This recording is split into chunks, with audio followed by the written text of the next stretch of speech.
Nasir electronics mobile shoppe computer furniture e bike भांडी centre घेऊन आले डबल धमाका ऑफर। कोणतीही वस्तू खरेदी करा फक्त आणि फक्त 999 मध्ये। आधार पे उधार ऑफर।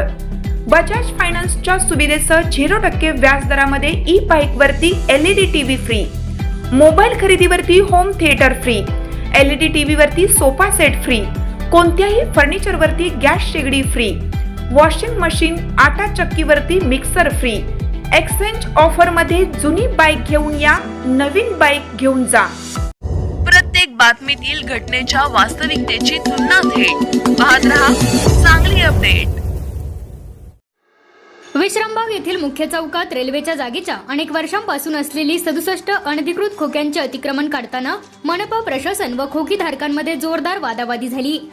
खोकीधारकांनी अधिकाऱ्यांना घेराव घालत जेसीबीवर चढून कारवाई रोखण्याचा प्रयत्न केला, मात्र आयुक्तांनी पोलीस बंदोबस्त घेत 67 खोक्यांचे अतिक्रमण जमीनदोस्त केले।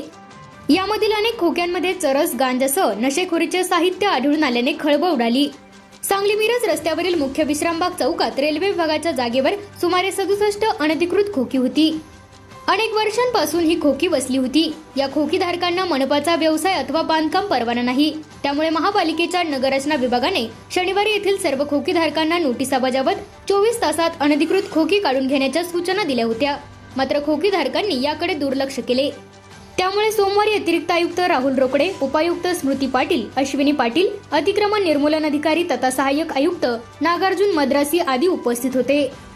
या परिसरात गेल्या अनेक वर्षांपासून खोकी बसली आहेत। ही जागा रेल्वे विभागाची आहे। अतिशय मोक्याची जागा असून तिची बाजारभावाने किंमत काही कोटींच्या घरात आहे। रेल्वे विभागाने 4 दिवसांपूर्वी जागा मोजून खांब रोवले आहेत। तसेच अनधिकृत खोकीधारकांना खोकी काढण्यासाठी महापालिकेबरोबरच रेल्वेनेही नोटीस दिली आहे।